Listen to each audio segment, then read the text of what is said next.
Kepala SMP Negeri 1 Comal serta teman-teman semuanya yang saya sayangi dan saya banggakan. Masih sehat semua ya? Aman ya? Oke, pada kesempatan kali ini saya akan memaparkan berkaitan dengan laporan orientasi pengenalan nilai dan etika instansi bagi pegawai pemerintah dengan perjanjian kerja Pemerintah Kabupaten Pemalang tahun 2024. Sebelumnya perkenalkan dulu, nama saya Iva Ratnasari. Saya bekerja di SMP Negeri 1 Comal mengajar mata pelajaran seni budaya, Bapak Ibu. Berkaitan dengan tujuan diadakannya orientasi, sehingga puncaknya adalah pemaparan laporan pada hari ini. Seorang ASN dalam hal ini adalah P3K diharapkan mampu mengaktualisasikan nilai-nilai dasar ASN berakhlak serta dapat melaksanakan tugas yang menjadi kewajibannya dalam melaksanakan program pemerintah. Next.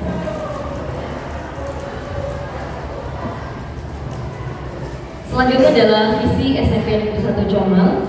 Di sini adalah cerdas, berprestasi, terampil, dan berbudi pekerti luhur berdasarkan iman dan takwa. Berkaitan dengan tujuan instansi atau unit kerja, ada banyak tujuan yang diterapkan dalam RKT, namun di sini saya hanya mengambil dua. Yang pertama adalah peningkatan kompetensi GTK dan kebijakan yang menunjang aktivitas kognitif. Selanjutnya adalah peningkatan kompetensi GTK dan kebijakan yang menunjang belajar tentang pembelajaran. Jadi prosesnya di sini saya RHK-nya akan menekankan pada pembelajaran sebagian besar. Dari RKT yang ada, kemudian saya melihat dari rencana hasil kerja pimpinan. Rencana hasil kerja yang nanti saya akan paparkan, ada beberapa poin berkaitan dengan RHK pimpinan yang akan diintervensi. Kemudian RHK P3K, aspek indikator kerja individu, target, kegiatan dan tahapan, output kegiatan, serta penerapan nilai-nilai berakhlak. Untuk RHK yang pertama, dengan RHK pimpinan yang diintervensi berkaitan dengan terlaksananya peningkatan kualitas praktik pembelajaran guru.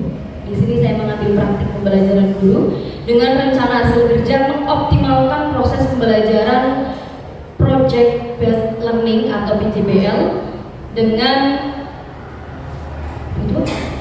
proses menggunakan LKPD.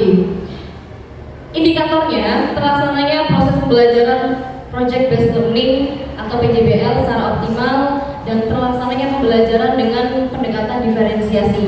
Kegiatan atau tahapannya menyusun perangkat pembelajaran, melaksanakan proses pembelajaran dan melaksanakan asesmen pembelajaran. Output kegiatannya adalah siswa dapat mencapai tujuan pembelajaran secara optimal. Kemudian LKPD pembelajaran dan hasil asesmen pembelajaran, Bapak Ibu. Penerapan nilai berakhlak di sini saya ada adaptif, kolaboratif, harmonis, akuntabel dan kompeten. RHK yang kedua, meningkatkan literasi kebangsaan atau nasionalisme peserta didik melalui kegiatan kokurikuler dengan harapan akan terlaksananya literasi kebangsaan melalui kegiatan kokurikuler. Kemudian peningkatan hafalan dan pemahaman lagu nasional untuk menumbuhkan rasa nasionalisme dan cinta tanah air. Kegiatan dan tahapannya, satu, saya harus berkoordinasi dahulu dengan kepala sekolah apakah mungkin bisa diterapkan. Kemudian yang kedua, berkolaborasi dengan kesiswaan dan kurikulum berkaitan dengan bagaimana strategi untuk bisa menerapkan literasi tersebut.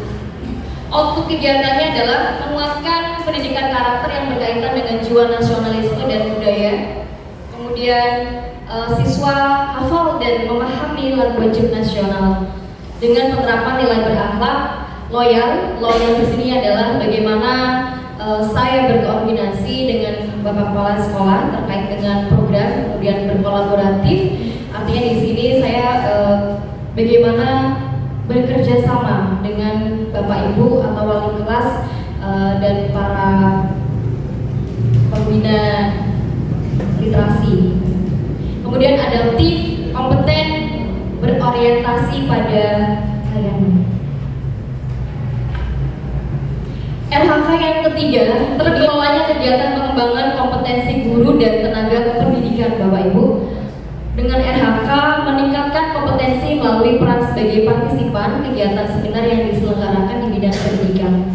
Dengan indikator kerja terlaksananya kegiatan seminar sebagai partisipan, meningkatkan kompetensi dan harapannya dari ilmu yang didapat di sini bisa berbagi praktik baik ya dengan rekan sejawat.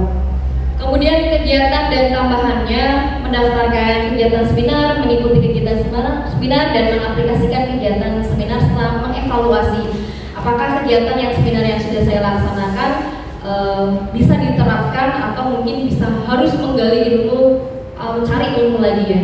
Outputnya adalah sertifikat. Yang kedua adalah meningkatkan kompetensi diri dan berbagi praktik baik dengan rekan sejawat dengan penerapan nilai berakhlak, kompeten, adaptif dan harmonis.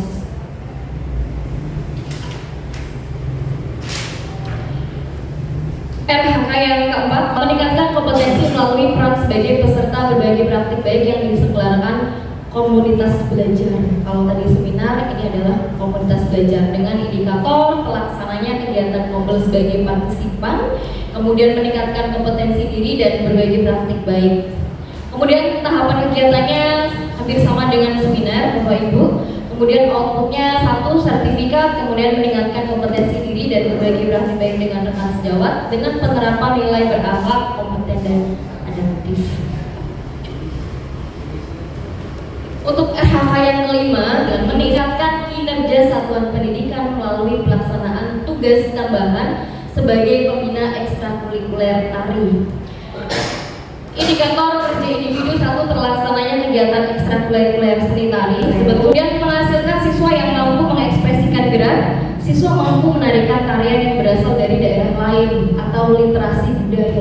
Kegiatan dan tahapannya adalah berkoordinasi dengan kepala sekolah, kemudian berkolaborasi dengan pembina ekskul seni dan kesiswaan, menyusun modul ajar tari, kemudian melaksanakan program dan evaluasi. Outputnya adalah penguatan pendidikan karakter untuk melestarikan budaya Indonesia.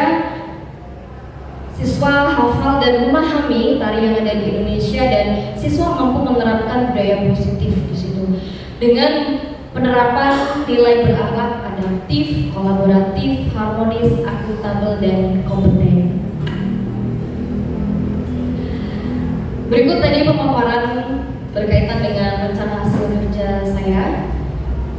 Saya kembalikan kepada moderator. Ya, terima kasih atas pemaparan materinya dari Ibu Iqbal. Untuk sesi selanjutnya yaitu sesi tanya jawab.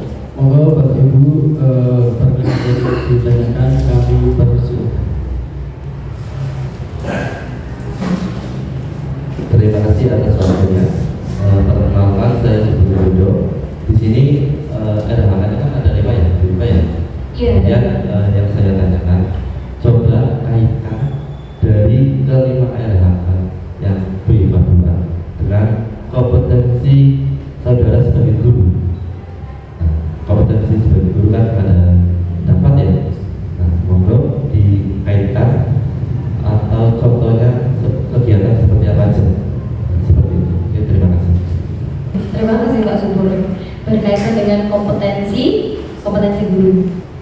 Dari semua RHK yang saya buat di sini Bapak Ibu, sepertinya semuanya masuk ke dalam kompetensi guru karena berkaitan dengan satu, contohnya adalah RHK yang pertama, mengoptimalkan proses pembelajaran project based learning atau PJBL dengan pendekatan diferensiasi proses dan konten dengan bantuan LKPD. Oke.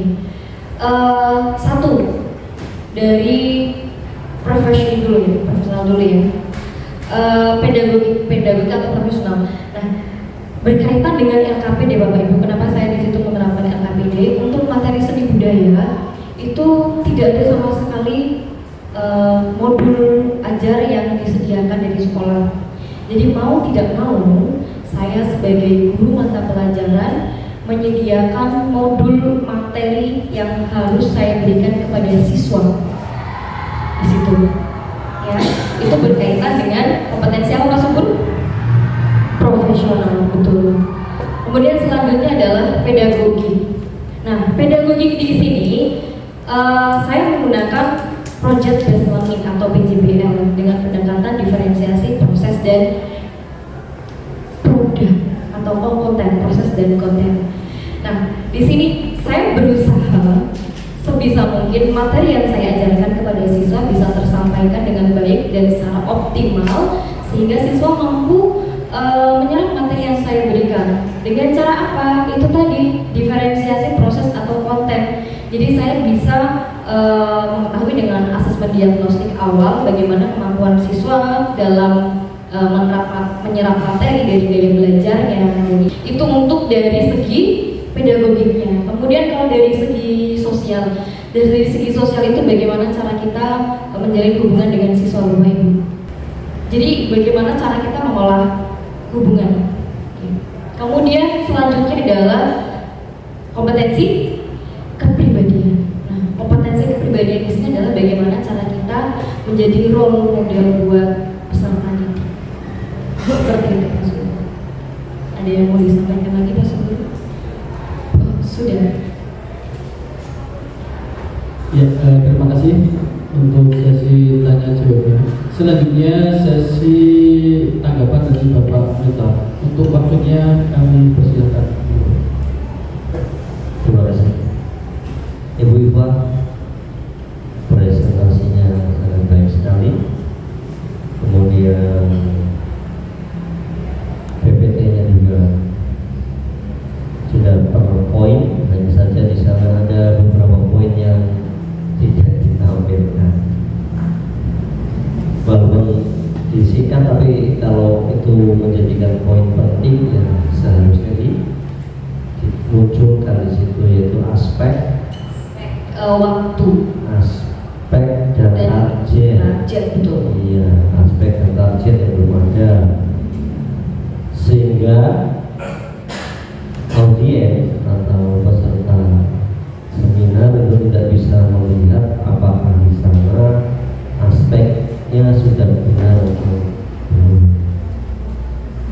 Karena saya di sini memegang makalah, ya, di sini ada beberapa hal yang perlu direvisi terkait dengan output dari kegiatan kembali itu. Ini hal yang mendasar.